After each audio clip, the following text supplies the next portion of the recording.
matière. Pourquoi, une fois éclairé par la lumière du soleil, un panneau solaire peut générer de l'électricité? Il y a derrière ce processus des interactions physiques entre la lumière et la matière.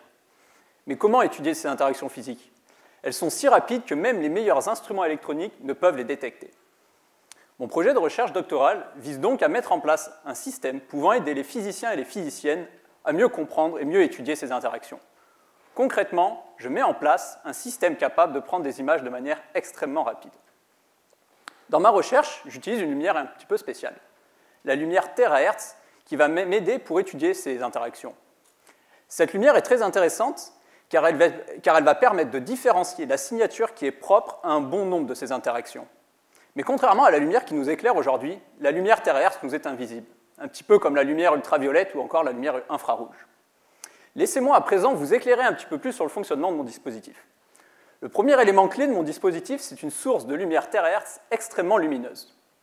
Pour prendre une photo la nuit avec votre appareil photo, vous activez le flash de celui-ci afin d'illuminer la scène que vous cherchez à photographier. Dans mon cas, c'est un petit peu la même chose. J'ai donc mis en place un flash de lumière terahertz extrêmement intense qui va garantir des interactions fortes avec la matière.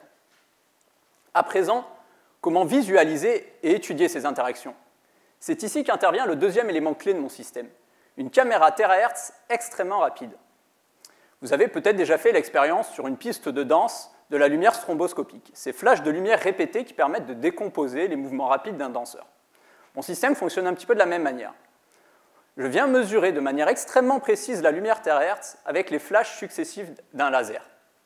À partir de ces mesures, je suis capable de reconstruire un film faisant plusieurs centaines d'images sur lequel je peux voir la lumière terahertz se propager et la voir interagir avec la matière.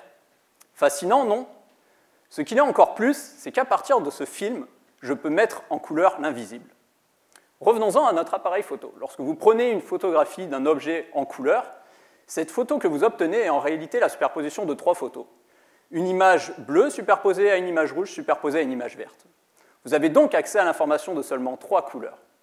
Avec mon dispositif, je suis capable de retrouver à partir du film que j'enregistre plusieurs centaines d'images à plusieurs centaines de couleurs différentes. Et ainsi avoir accès à bien plus d'informations que si j'utilisais une technique similaire à celle de votre appareil photo. Avec l'outil que je développe, les scientifiques pourront par exemple étudier les matériaux qui composeront les panneaux solaires du futur, et cela en explorant les zones d'ombre restantes entre les interactions entre la matière et la lumière. Merci.